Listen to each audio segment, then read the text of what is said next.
Welcome back to Cyberattacks Sunday, where I bring to your attention all of the cyberattack news from the past week. Today's coverage runs from February 9th to February 15th, 2025. Pardon the delay, I was stranded on multiple tarmacs in a snowstorm or two. Microsoft announced last weekend that it has expanded its Microsoft Copilot AI bug bounty program and increased payouts for moderate severity vulnerabilities. Lee Enterprises, one of the largest newspaper groups in the United States, says a cyber attack that hit its systems caused an outage last week and impacted its operations. A global law enforcement operation targeting the Phobos ransomware gang has led to the arrest of 2 suspected hackers in Phuket, Thailand, and the seizure of 8 bases' dark websites. The suspects are accused of conducting cyber attacks on over 1,000 victims worldwide. The next day, the U.S. Justice Department announced the names of the 2 Phobos ransomware affiliates arrested in Thailand. Roman Berezhnoi, 33, and Igor Nikolaevich Glebov, 39, are both Russian citizens, and the U.S. is charging them on 11 counts due to their involvement in more than 1,000 cyber attacks. Remember when the SEC's X Twitter account got hacked just before Bitcoin ETFs were announced in America? Well, an Alabama man pleaded guilty on Monday to hijacking the U.S. Securities and Exchange Commission (SEC) account on X in a January 2024 SIM swapping attack. Apple has released emergency security updates to patch a 0-day vulnerability used to disable USB restricted mode on a locked device that the company says was exploited in targeted and extremely sophisticated attacks. 4 distributors of the encrypted communications service Sky ECC, used extensively by criminals, were arrested in Spain and the Netherlands. The United States, Australia, and the United Kingdom have sanctioned the servers, a Russia-based bulletproof hosting (BPH) services provider, for supplying essential attack infrastructure for the Lockbit ransomware gang. Threat actors are exploiting the increasingly common click-fix technique to deliver a remote access Trojan named NetSupport-Rat.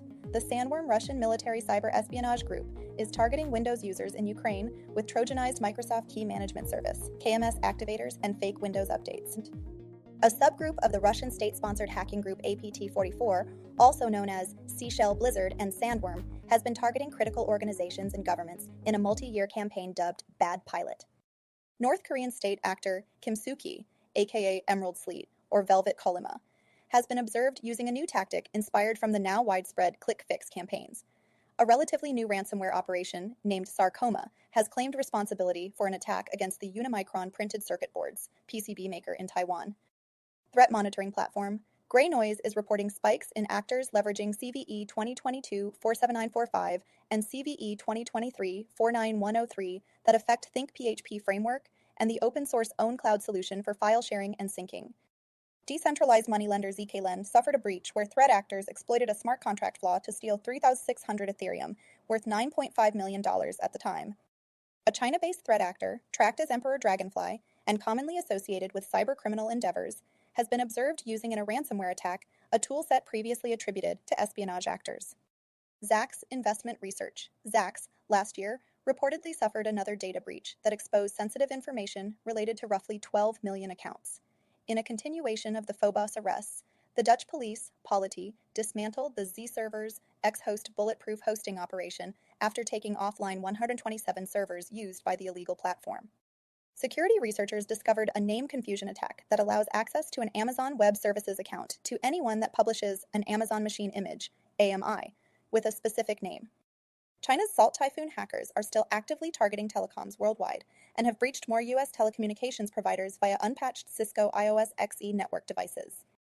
Rapid7's vulnerability research team says attackers exploited a PostgreSQL security flaw as a 0-day to breach the network of privileged access management company Beyond Trust in December. Attackers are now targeting an authentication bypass vulnerability, affecting Sonic Wall firewalls shortly after the release of Proof of Concept, POC exploit code. Gcore's latest DDoS radar report analyzed attack data from Q3-Q4 2024, revealing a 56% YOY rise in the total number of DDoS attacks, with the largest attack peaking at a record 2 Tbps. An active campaign from a threat actor potentially linked to Russia is targeting Microsoft 365 accounts of individuals at organizations of interest using device code phishing. A free-to-play game named PirateFi in the Steam store has been distributing the VDAR info-stealing malware to unsuspecting users. Hackers are launching attacks against Palo Alto Network's PAN-OS firewalls by exploiting a recently fixed vulnerability, CVE 2025-01108, that allows bypassing authentication. And that's that. Dare I call it a quiet week?